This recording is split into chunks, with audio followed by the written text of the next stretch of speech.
my next anime review, I'm doing Call of the Night Season 2. This anime is done by Linden Films and it is rated PG-13. Now, as someone who has been reading the manga of Call of the Night, I will say I am very happy with how Linden Films handled and was able to portray all of the arcs in season 2. The only arc that they skipped over and cut out entirely was the part of the story that contained a girl named Lyra Ichigo. I believe that's what her name is. I will put a picture of her up here so you know what she looks like. She comes from the part of the story where Nazuna and Ko are searching for Nazuna's past and trying to figure out how she became a vampire. And it comes to the story where they find out Nico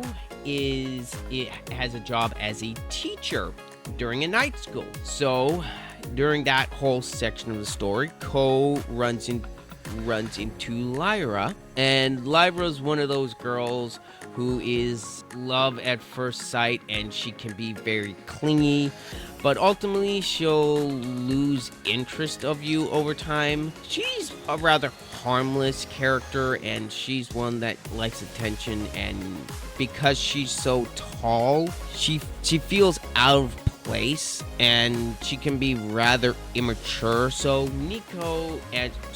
Ryla takes a liking to Ko and immediately falls for him. Ko goes to Nico and wondering what to do, so Nico asks Ko to just go along with it until she loses interest, which later on she does. But yeah, this whole section of the manga is completely cut, so it trims down the whole school part with Nico down quite a bit. And honestly, out of everything that he could have cut this season, this was the best outcome. This is one of those parts of the story that does not really affect the rest of the manga at all. It would have been nice to get this part of the story. Honestly, they kept everything that was absolutely necessary. Everything that I was really looking forward to this season was the part where they found out Nazuna's backstory and the part with Anko. Those two were the main two major story beats in this season. They did a fantastic job. They did Nazuna's past really well, and Kombura plays a massive role in that department, which she gets a lot more story development in this season, obviously. I was really happy to see how they handled that. And the character Anko, you finally find out what's up with her, and boy does she have a tragic backstory, and a really understandable one too, on why she hates vampires. I'm not going to spoil anything here. If you've already watched season 2, you already know what I'm talking about. The pacing of the season is really good. They reveal stuff at just the right time. As a manga fan, I'm very happy with how they handled everything. Despite the cut content from the manga, but despite everything we did get from the manga, animated is done really well. Nazuna is still likable as ever, and Ko is getting better. He does, like I've said before, Ko does get better within the manga, but at this point in time, he is still a bit of a plank of wood, in my honest opinion. The other vampires get plenty of time to shine, which was nice to see. Kira gets some time as well. Not as much as she did in the first season, but what happens later on in the manga, she is involved with a lot more. If they are going to do a season 3, which they'd better do a season 3, the next major story arcs are really good, and I'm really looking forward to those being animated. And the music as well was just fantastic. It was as good as the first season.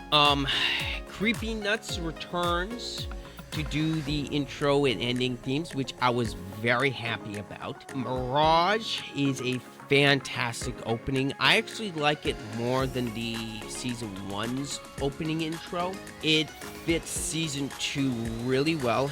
The ending theme this season, I will say it is good, but I don't think it's as good as season 1's ending theme. But I will say a nice little touch at the final episode of season 2. They do play season 1's ending theme for the final episode, which that I really did appreciate. The animation was fantastic. Linden Films did a great job in this department. The character models as well look fantastic. I've always enjoyed Call of the Night's art style, and Kotoyama, the mangaka for the series, definitely has told a great story here in the manga. There's a little thing that he does at the end of every manga issue.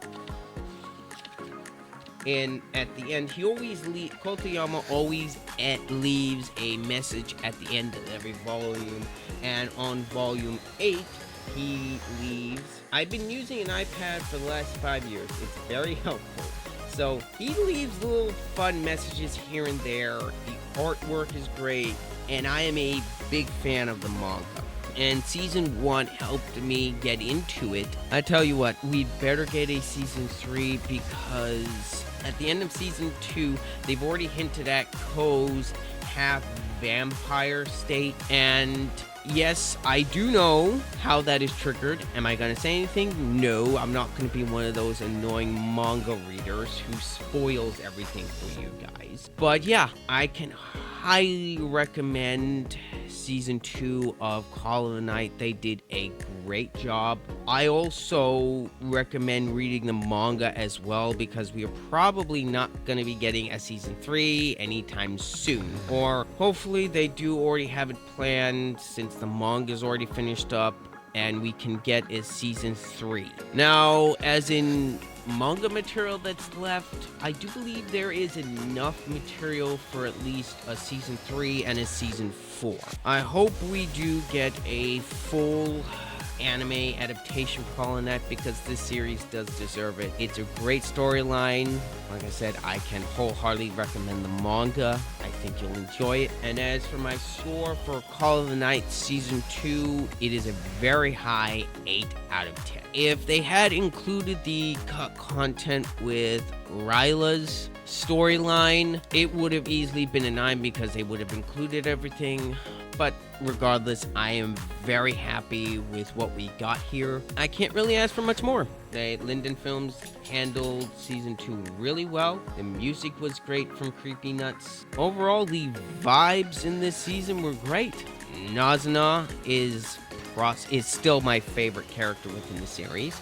And I'm also really looking forward to finally getting my hands on the last 2 volumes I need. Anyway, that's all for me. Let me know what you guys thought of the review down below in the comments section. I would very much appreciate it. And please don't forget to leave a like down below on the video, because of the whole YouTube algorithm thing. And yeah, I will see you guys in the next one. This has been Ryder. I'm out.